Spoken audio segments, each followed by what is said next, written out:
बिस्मिल्लाहिर्रहमानिर्रहीम। अस्सलाम वालेकुम डियर स्टूडेंट्स, मैं हूं आपका biology instructor Ubaidur Rahman Baig. Last time हमने ये एसएलओ स्टार्ट किया था जिसके अकॉर्डिंग हम एक्सप्लेन करेंगे मैकेनिज्म ऑफ फूड ट्रांसलोकेशन को, और जो थ्योरी यहां पे हमने अप्लाई करनी है एसएलओ के अकॉर्डिंग वो है प्रेशर फ्लो मैकेनिज्म थ्योरी। हम फ्लोइम का स्ट्रक्चर समझ चुके हैं, कल हमने सिमुलेशन से भी हेल्प ली थी और जो डिफरेंट थ्योरीज थी जिनमें एक्टिव थ्योरीज थी इनकी रिजेक्शन भी देखी।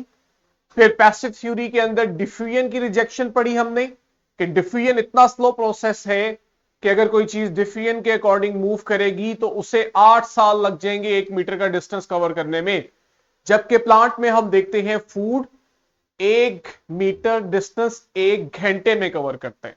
इसलिए हमें डिफ्यूजन को रिजेक्ट करना पड़ता है कि इस थ्योरी के अकॉर्डिंग या प्रोसेस के अकॉर्डिंग हम फूड की ट्रांसलोकेशन को प्लांट में एक्सप्लेन नहीं कर पाते। फिर उसके बाद हमारे पास जो ऑप्शन बचती है वो है प्रेशर फ्लो थ्योरी।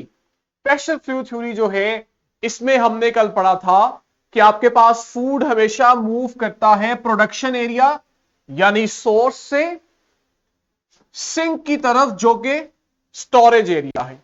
इस दौरान जो फोर्स सोर्स से सिंक की तरफ फूड को मूव करती है वो है osmotically generated pressure gradient. Source वाली जगह पे ऑस्मोटिक प्रेशर ज्यादा होता है, सिंक वाली जगह पे ऑस्मोटिक प्रेशर कम होता है।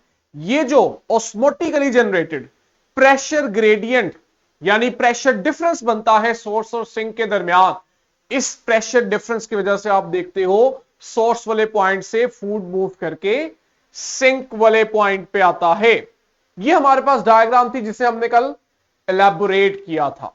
सोर्स वो पॉइंट है जहां पे फूड बन रहा है, सिंक वो पॉइंट है जहां पे उसे ट्रांसफर करना है। जो फ्लोइम का पाइप है, ट्यूब है जिसने फूड की ट्रांसलोकेशन करनी है, इस तक फूड आता है इसके कंपेनियन सेल की मदद से, मददगार सेल की मदद से। ये सेल फ्लोइम ट्यूब तक फूड लेके आ रहा है, उसकी मदद कर रहा है ट्रांसलोकेशन में। इसी तरह जब फ्लोइम ट्यूब से फूड ने सिंक में जाना था तब भी पहले वो कंपेनियन सेल के पास ही जाता है, फिर कंपेनियन सेल उसे आगे सिंक तक लेके जाता है। और साथ ही मैंने आपको बताया था कि जब फ्लोइम जहां पड़ी है उसके बिल्कुल पैरेलल आप देखते हो साथ जाइलम पड़ी होती है जिसमें वाटर की ट्रांसपोर्ट हो रही होती है रूट से ऊपर लीफ की तरफ। ठीक हो गया। और अगर हम इस डायग्राम को देखें तो आपके पास सोर्स वाला जो पॉइंट है, हम कहते हैं जो फ्लोइम का पाइप है, ट्यूब है, इसके दो पॉइंट्स हैं। एक पॉइंट वो है जो सोर्स के करीब है और दूसरा पॉइंट वो है जो सिंक के करीब है। तो जाइलम का पानी जो है वो जाइलम को छोड़ के फ्लोइम में आता है उस पॉइंट पे जिसे आप सोर्स के करीब कहते हो।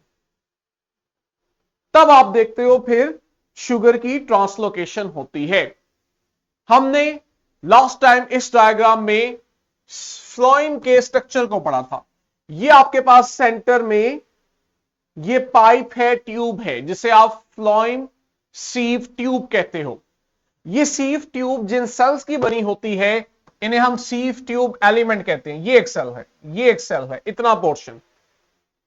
अच्छा, अगर आप देखो तो आपके पास हर सीव ट्यूब एलिमेंट यानी सीव ट्यूब सेल के साथ एक कंपेनियन सेल भी अटैच है। ठीक है। और फिर हम सीव ट्यूब के अंदर देखें, जब आपके पास दो सीव ट्यूब एलिमेंट मिलते हैं तो आप देखते हो इनके दरमियान में एक परफोरेटेड प्लेट बनती है। एक प्लेट नुमा एरिया होता है जिसमें ओपनिंग्स होती हैं, होल्स होते हैं। इसे आप कहते हो सीव ट्यूब प्लेट। ये जो प्लेट है ये वो जगह है जहां से असल में फूड ने मूव करना है। जब आप कहते हो फूड फ्लोइम ट्यूब में फ्लो कर रहा है तो वो असल में इन्हीं प्लेट्स में से गुजर रहा होता है और इन प्लेट्स के अंदर जो छोटी छोटी ओपनिंग्स हैं वो उसको रास्ता देती हैं फूड को गुजरने के लिए। ये देखो, यहां पे अगेन वही पीछे वाली डायग्राम को हमने और सिंप्लीफाई करके देखा हुआ है। हम एक समरी पहले देखते हैं कि ये सारा प्रोसेस हो कैसे रहा है। फूड सोर्स से आया कंपेनियन सेल में, और कंपेनियन सेल से आ गया फ्लोएम की ट्यूब यानी सीव ट्यूब में, और हम इस पॉइंट को कहते हैं ये सोर्स वाला एंड है। फ्लोएम ट्यूब का ये सोर्स वाला एंड है जो सोर्स के करीब है। और साथ ही आप देखते हो जैसे ही यहां पे आपके पास फूड आता है तो साथ मौजूद जाइलम जो है उससे पानी जाइलम को छोड़ के फ्लोएम ट्यूब के उस हिस्से में आता है जो सोर्स के करीब पड़ा हुआ है, यानी कि सोर्स एंड पे आता है।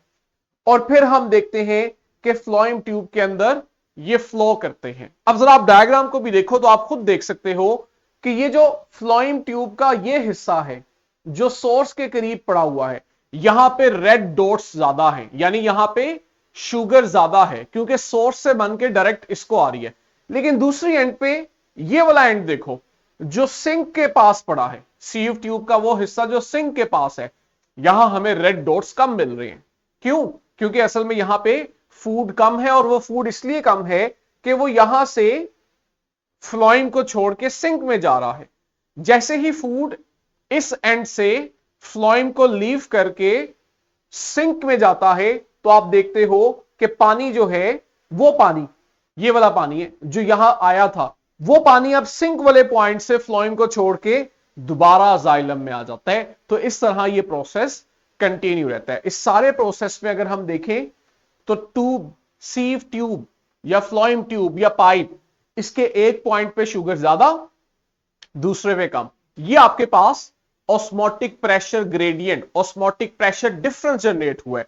ये जो डिफरेंस है कि एक जगह ज्यादा दूसरी जगह कम, इस डिफरेंस की वजह से हम देखते हैं कि हमारे पास फूड शुगर फ्लो करती है। और ये जो फ्लो होता है इसके लिए हम आगे एक टर्म यूज करेंगे, ये मैस फ्लो है।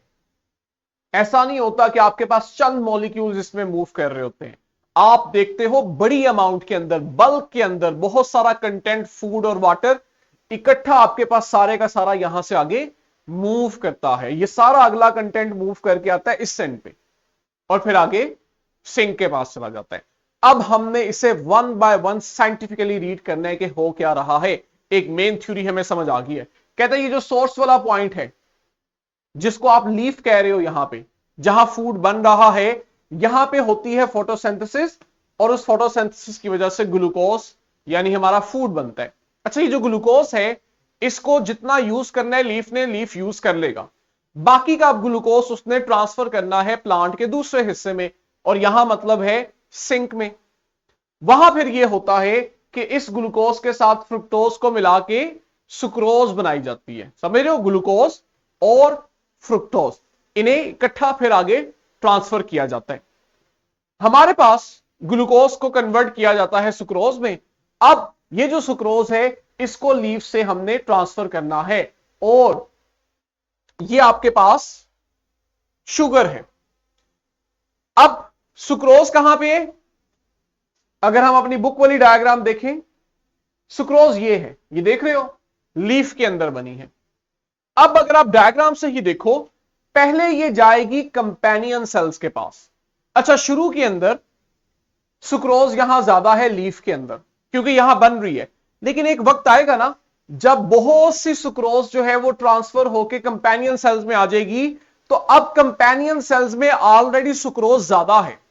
जब कंपेनियन सेल्स में ऑलरेडी सुक्रोज ज्यादा है, लेकिन मजीद अभी लीफ जो है सोर्स, यहां से अगर मजीद सुक्रोज शुगर कंपेनियन सेल्स में आएगी तो ये अगेंस्ट कंसंट्रेशन नहीं हो जाएगा कि लीफ से सुक्रोज कंपेनियन सेल्स में जा रही है जहां पे सुक्रोज ऑलरेडी ज्यादा है। तो इसीलिए हम देखते हैं कि जब सोर्स से फूड शुगर सुक्रोज आती है कंपेनियन सेल में तो यहां पे एक्टिव ट्रांसपोर्ट होती है। यह बड़ा इंपॉर्टेंट है। ठीक है, कंपेनियन सेल में अब एक दफा आ गई है, इसके बाद फिर हम देखते हैं कि ये यहां से कंपेनियन सेल से आएगी फ्लोएम के जो सीव सेल या सीव एलिमेंट्स हैं इनके पास। मतलब कि अब कंपेनियन सेल ने क्या करना है, इसको ट्रांसफर करना है फ्लोएम की सीव ट्यूब में।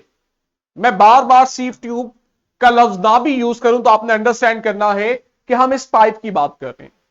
असल में बच्चा इसको फ्लोएम समझ लेता है, जबकि फ्लोएम के अंदर कंपेनियन सेल्स भी हैं। हम फ्लोएम के उस हिस्से की बात कर रहे हैं जिसके अंदर फूड ने ट्रांसफर होना है, ट्रांसलोकेट होना है। इसको मैं लेट्स से फ्लोएम पाइप कह देता हूं। ठीक, तो कंपेनियन सेल से अब फूड ने आना है फ्लोएम पाइप में, फ्लोएम ट्यूब के अंदर। ठीक हो गया। अब यहां एक क्वेश्चन आता है जो मैं खुद आपके लिए छोड़ के जा रहा हूं। हमने अभी पीछे पढ़ा कि जो फ्लोएम के अंदर फूड की ट्रांसलोकेशन है, इसमें कहीं एनर्जी का इस्तेमाल नहीं है। इसी बुनियाद पे हमने एक्टिव थ्योरीज को रिजेक्ट किया था। हमने कहा था ये सारा प्रोसेस पैसिव होता है। लेकिन ये देखो, ये क्या लिखा हुआ है कि जो कंपेनियन सेल के पास सुक्रोज आती है, कहां से? लीफ से। ये एक्टिवली ट्रांसपोर्ट होती है। तो क्या इसमें कोई कंट्राडिक्शन है? अब ये क्वेश्चन तो आता है। अगर मुझे याद रहा, आप लोगों ने रिमाइंड करवाना है, हम लेक्चर के एंड पे पढ़ेंगे, नहीं तो आप लोग वीडियो के नीचे इसका आंसर करोगे, या आप मुझसे कल भी पूछ सकते हो इन केस हमने आज ना किया। अब आपके पास फाइनली ये हुआ है कि सोर्स से शुगर कंपेनियन सेल्स और कंपेनियन सेल से आ गई है फ्लोएम ट्यूब के अंदर, और ये वो वाला एंड है जहां पे हम कह रहे हैं सोर्स करीब पड़ा हुआ है। इसे हम सोर्स एंड भी कहते हैं फ्लोएम ट्यूब का। अब जरा देखो क्या होगा। कहते हैं आपके पास जब सीव ट्यूब में सुक्रोज आती है तो इस जगह पे सुक्रोज की कंसंट्रेशन ज्यादा हो जाती है। ऑब्वियस सी बात है। ये देखो, इस एंड पे फ्लोएम ट्यूब में सुक्रोज की कंसंट्रेशन ज्यादा है, जिस वजह से हम देखते हैं कि जब यहां पे सुक्रोज की कंसंट्रेशन ज्यादा होती है तो यहां वाटर पोटेंशियल यानी वाटर की कंसंट्रेशन कम हो जाती है। ऑब्वियस सी बात है कि अगर मैं कह रहा हूं इस जगह पे सोल्यूट ज्यादा है जो कि सुक्रोज है, तो इसका दूसरा मतलब है यहां पे वाटर कंसंट्रेशन कम है। ठीक है, सुक्रोज आने से यहां सुक्रोज की कंसंट्रेशन ज्यादा होगी। जब इस जगह सुक्रोज के पार्टिकल ज्यादा हो गए, इसका मतलब है अब कंपैरेटिवली वाटर कंसंट्रेशन कम है। इसी वजह से आपके साथ क्या होगा, ये जो बिल्कुल ही साथ जाइलम पड़ी है, यहां तो पानी ही पानी है और बहुत ज्यादा पानी है। तो इसका मतलब है ये जो जाइलम है, इसका ये हिस्सा जो सीव ट्यूब के बिल्कुल सामने पड़ा हुआ है फ्लोएम के, इस जगह पे जाइलम के अंदर पानी की कंसंट्रेशन ज्यादा है। यही मतलब है ना कि अगर हम जाइलम और फ्लोएम को पैरेलल रख के कंपैरिजन करें तो हम कह रहे हैं कि फ्लोएम के इस हिस्से में वाटर कंसंट्रेशन कम हो गई है। इसका मतलब यह है कि सामने जो जाइलम का इसके सामने एरिया है, यहां पे पानी की कंसंट्रेशन ज्यादा है। तो सिंपली क्या होगा, ऑस्मोसिस होगी और हमारे पास पानी जाइलम को छोड़ के फ्लोएम के उस हिस्से में आ जाएगा जिसे आप सोर्स एंड कह रहे हो। तो ये वो वजह थी जो मैं आपको स्टार्ट में बता रहा था कि जब फूड आता है फ्लोएम में तो आप देखते हो जाइलम से पानी भी आता है। उसके पीछे वजह यह होती है कि फूड आने से यहां वाटर कंसंट्रेशन कम होती है, उसे पूरा करने के लिए जाइलम से पानी फ्लोएम के अंदर आ जाता है। ओवरऑल क्या होता है, इस पॉइंट पे सोल्यूट भी ज्यादा यानी सुक्रोज भी ज्यादा और वाटर भी ज्यादा। तो हम कहेंगे इस एंड पे ऑस्मोटिक पोटेंशियल ज्यादा हो गया है। ठीक है, तो वाटर एडजेसेंट जाइलम से आ जाएगा सीव एलिमेंट में ऑस्मोसिस की वजह से और हम कहेंगे यहां का हाइड्रोस्टेटिक प्रेशर ज्यादा हो गया। हाइड्रोस्टेटिक प्रेशर कहते हैं जो लिक्विड की वजह से होता है, तो पानी आने से यहां प्रेशर बढ़ जाता है। यह बात हमने पढ़ ली है।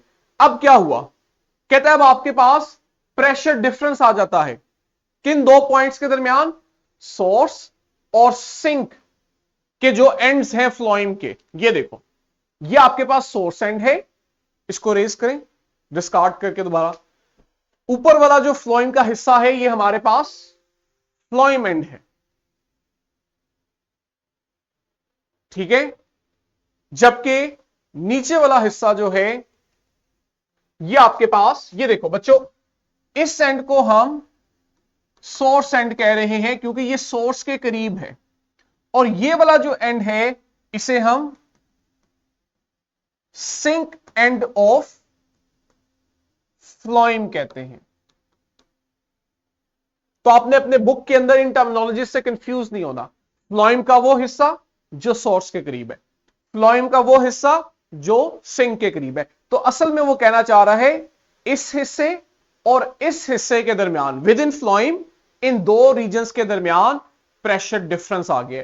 यहां पे वाटर और सोल्यूट कंसंट्रेशन ज्यादा है, जबकि यहां पे सिंक एंड पे कम है। तो अब क्या होगा, आप देखोगे इस प्रेशर डिफरेंस की वजह से मैस फ्लो होगा सुक्रोज और वाटर का अलोंग द फ्लोइंग। अभी हमने बात की मैस फ्लो। मैस फ्लो का मतलब है कि अब आपके पास सोर्स एंड पे, फ्लोइंग का जो सोर्स एंड है, यहां पे वाटर और सुक्रोज ज्यादा है, और आपके पास जो सिंक एंड है यहां पे सुक्रोज और वाटर कम है। तो आप देखोगे कि ये सारा कंटेंट जो है ये हाई कंसंट्रेशन वाले पॉइंट से लो कंसंट्रेशन वाले पॉइंट की तरफ फ्लो करेगा, यानी सोर्स एंड पे मौजूद वाटर और सुक्रोज ने डाउनवर्ड मूव करना है और आना है सिंक एंड पे। ये जो मूवमेंट हुई है ये मैस मूवमेंट है, मैस फ्लो है, कि आपके पास यहां पे बड़ी अमाउंट के अंदर वाटर और सुक्रोज सारे का सारा इकट्ठा आगे नीचे की तरफ सिंक पॉइंट की तरफ मूव करता है। अब हम आते हैं सिंक एंड पे। हमारे पास ट्रांसलोकेशन हो गई है और फूड जो है वो सिंक एंड पे आ चुका है। अब आगे क्या होगा, आगे हम देखेंगे कि ये जो सुक्रोज आई है इसे अनलोड करना है। अनलोड से मतलब यह है कि सीव एलिमेंट यानी कि फ्लोएम ट्यूब की बात कर रही है, यहां से इसको उठा के हमें सिंक को देना है फूड। सिंक क्या हो सकता है, सिंक हमारे पास रियल लाइफ में रूट भी हो सकती है, शूट भी हो सकती है, फ्रूट भी हो सकता है। ये वो पॉइंट होता है सिंक जहां पे हमें फूड चाहिए होता है मेटाबॉलिज्म के लिए, एनर्जी के लिए, या फिर सिंक वो पॉइंट होता है जहां पे हम अपने फूड को स्टोर करते हैं। तो ये देखो हमारे पास ये सारा फूड मूव करके आ गया है सिंक एंड ऑफ फ्लोएम पे। अब हमने करनी है अनलोडिंग। अनलोडिंग में क्या होगा, सिर्फ शुगर, ये देख रहे हो यहां पे रेड डॉट्स हैं, सिर्फ शुगर जो है इसको फ्लोएम ट्यूब से निकाल के कंपेनियन सेल के पास भेजा जाएगा, और कंपेनियन सेल से ये शुगर मॉलिक्यूल्स सिंक में आ जाएंगे।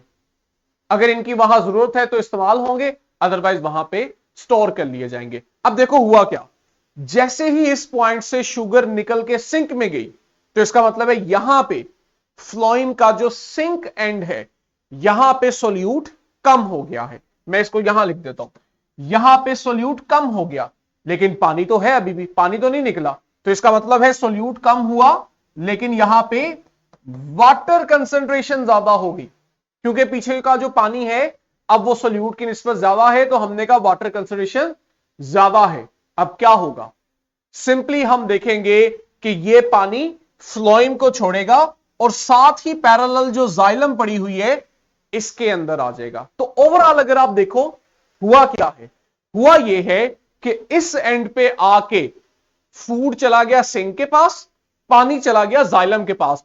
ओवरऑल फ्लोएम का ये जो किनारा है यहां पे अगेन सोल्यूट और वाटर की कंसंट्रेशन कम हो गई, यानी यहां का ऑस्मोटिक प्रेशर कम हो गया। जबकि ऊपर क्या हो रहा है, ऊपर अभी हम पढ़ के आए हैं कि मुसलसल सोर्स से फूड आ रहा है फ्लोएम के पास और साथ वाले जाइलम से वाटर आ रहा है। तो इस एंड पे आप देखोगे मुसलसल फूड और वाटर आता रहेगा, जिस वजह से यहां पे ऑस्मोटिक पोटेंशियल ज्यादा रहेगा। जबकि इस एंड से फूड और वाटर जाते रहेंगे और आप देखोगे इस एंड पे हमेशा पोटेंशियल या ऑस्मोटिक प्रेशर कम रहेगा। तो आपके पास हमेशा हर वक्त फ्लोएम के दो एंड्स जो हैं इनमें पोटेंशियल डिफरेंस रहेगा, प्रेशर डिफरेंस रहेगा। इसी वजह से हम देखेंगे कि आपके पास फ्लोएम के अंदर हमेशा सोर्स वाले एंड से सिंक वाले एंड की तरफ मैस ट्रांसलोकेशन होगी, फूड की ट्रांसलोकेशन होती रहेगी। ये आपके पास वो बेसिक मैकेनिज्म है।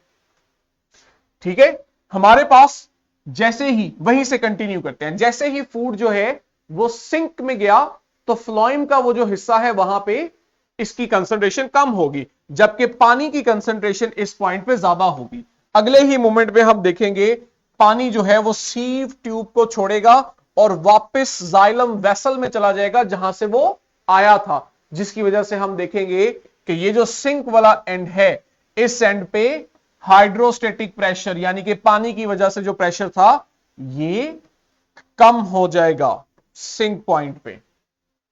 और यही वो पॉइंट है जिसकी वजह से आपके पास एक जगह पे हमेशा सोल्यूट यानी वे शुगर सुक्रोज और पानी कम होगा, दूसरे एंड पे सुक्रोज और पानी हमेशा ज्यादा रहेगा और फूड की ट्रांसलोकेशन होती रहेगी। लास्ट पे कंक्लूड करते हैं, कहते हैं ये जो आपके पास सुक्रोज यानी कार्बोहाइड्रेट की ट्रांसपोर्ट हुई है फ्लोएम टिश्यू पे, ये डिपेंड करती है ऑस्मोटिक प्रेशर ग्रेडियंट पे। क्या आपके पास सोर्स और सिंक एंड में कितना ऑस्मोटिक पोटेंशियल का डिफरेंस है, ऑस्मोटिक प्रेशर का डिफरेंस है।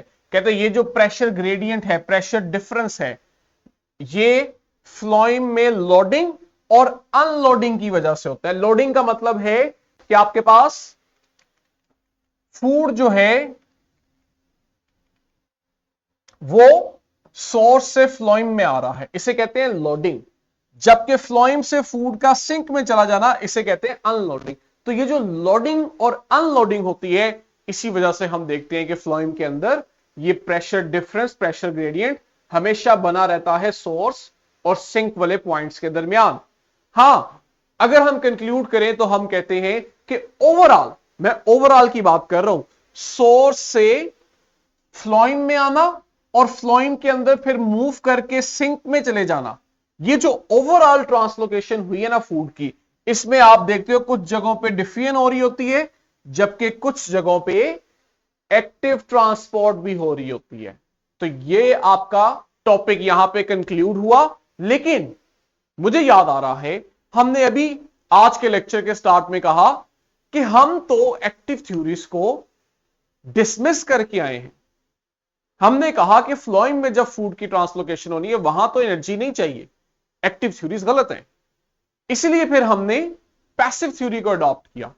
लेकिन वहां भी हमने देखा था कि जब सोर्स से कंपेनियन सेल में फूड आ रहा था तो वहां लिखा था ये एक्टिव ट्रांसपोर्ट हो रही है, और यहां फिर बता दिया कि ओवरऑल सोर्स से फ्लोएम, फ्लोएम के अंदर मूव करके फिर आगे से सिंक में जो फूड जा रहा है, ओवरऑल आप देखते हो कहीं ना कहीं एक्टिव ट्रांसपोर्ट भी है। तो ये तो सेल्फ डिनायल आ गया, जो बात पहले डिनाई करके आए हैं अब उसी में हम एग्री कर रहे हैं। तो ये एक बड़ा इंपॉर्टेंट कंसेप्ट है जो आपने बच्चों याद रखना है अपने हायर ग्रेड्स के लिए और स्पेशली एमडी कैट के लिए। हम जब कहते हैं कि फ्लोएम के अंदर जो फूड की ट्रांसलोकेशन है वो टोटली पैसिव है, वो एक्टिव नहीं है, वहां किसी किस्म की एनर्जी यूज नहीं हो रही होती, तो आपने क्लियर रखना है अपने माइंड्स में, वो हम सिर्फ और सिर्फ सीव ट्यूब के अंदर, फ्लोएम के अंदर जो फूड की ट्रांसलोकेशन है उसकी बात करते हैं कि एक दफा जब फूड फ्लोएम में आ गया है, अब विद इन फ्लोएम जो इसने फ्लो करना है, यहां पे आपके पास एनर्जी का इस्तेमाल नहीं है, इसलिए हमने एक्टिव थ्योरीज को रिजेक्ट किया था। लेकिन वो फ्लोएम तक कैसे आता है या फ्लोएम से वो कैसे जाता है, जिसको यहां पे आपको दिखाया था कि वो कंपेनियन सेल में आ रहा है या कंपेनियन सेल से जा रहा है, ये अब फ्लोएम के अंदर एंट्री या फ्लोएम से एग्जिट है, यहां पे एक्टिव ट्रांसपोर्ट हो सकती है। और यही चीज आपको शुरू में बताई गई थी कि जब सोर्स से फूड आता है कंपेनियन के पास, तब एक्टिव ट्रांसपोर्ट हो रही होती है। ठीक है, तो हमारी पहले वाली बात गलत नहीं है। फ्लोएम तक कैसे आ रहा है, फ्लोएम से कैसे जा रहा है, हम उसकी बात नहीं करते, हम कहते हैं विद इन फ्लोएम ये जो ट्रांसलोकेशन है, क्या यहां पे एक्टिव एनर्जी हो रही है यूज, तो ऐसा नहीं होता। ये जो आपके पास फ्लोएम के दो पॉइंट्स में फूड की ट्रांसलोकेशन होती है, ये टोटली पैसिव ट्रांसपोर्ट होती है, इसमें एक्टिव ट्रांसपोर्ट इन्वॉल्व नहीं होती, एनर्जी यूज नहीं होती, एटीपी यूज नहीं होता, इसलिए हमारी बात बिल्कुल ठीक है। आई होप हमारा जो एसएलओ है वो आपको बड़े अच्छे से क्लियर हो चुका होगा, विच इज एक्सप्लेन करें, एक्शन वर्ब कहते हैं, आपने बताना नहीं एक्सप्लेन करना है, किसे, जो फ्लोएम में फूड की ट्रांसलोकेशन है उसके मैकेनिज्म को ट्रांसलोकेशन कहते हैं, एक जगह से दूसरी जगह मूव करना। और जो आपने एक्सप्लेन करना है वो proper theory of pressure flow mechanism से, जिसे आप प्रेशर फ्लो थ्योरी कहते हो, इसके जरिए बताना है। और प्रेशर फ्लो थ्योरी हमें बताती है कि जो फ्लोएम के अंदर फूड की ट्रांसलोकेशन होती है, ये जो पीछे मैकेनिज्म है, ड्राइविंग फोर्स है, ये असल में ऑस्मोटिक प्रेशर का डिफरेंस है, जिसे कुछ इस तरह से कहा जाता है कि it is osmotically generated pressure difference या प्रेशर ग्रेडियंट। वो जो प्रेशर का डिफरेंस है वो असल में ऑस्मोटिक प्रेशर का डिफरेंस है। ये हमारा एसएलओ था जिसे हमने अच्छे से अंडरस्टैंड किया। लॉन्ग के लिए इंपॉर्टेंट है, और बायो में जब कोई टॉपिक लॉन्ग के लिए इंपॉर्टेंट होता है उसका मतलब होता है कि वो शॉर्ट और एमसीक्यूज दोनों लिहाज से बड़ा इंपॉर्टेंट है। हमारा एग्जाम चूंकि एसएलओ बेस होने जा रहा है, तो हम एसएलओ पे जब फोकस करते हैं तो आपके लिए उसकी सिग्निफिकेंस और भी ज्यादा हो जाती है कि एसएलओ एग्जाम में आपसे वो किताब के रिलेटेड या किताब की किसी लाइन से नहीं पूछता या किताब के अंदर दिए गए क्वेश्चन से नहीं पूछता, बल्कि वो एसएलओ को ज़हन में रख के खुद से क्वेश्चन जनरेट करते हैं। जब हमें एसएलओ की समझ आ जाती है तो हमारे लिए एसएलओ एग्जाम कुछ मुश्किल नहीं है। हाँ, प्रैक्टिस के लिए, आसानी के लिए आपके पास डिस्क्रिप्शन में इसकी वर्कशीट और क्वेश्चन बैंक है, जिसको आप ज्यादा से ज्यादा प्रैक्टिस करके इस पे कमांड हासिल कर सकते हो। कल इंशाल्लाह नेक्स्ट वीडियो में हम यहीं से स्टार्ट करेंगे। तब तक के लिए बच्चों, अल्लाह हाफिज।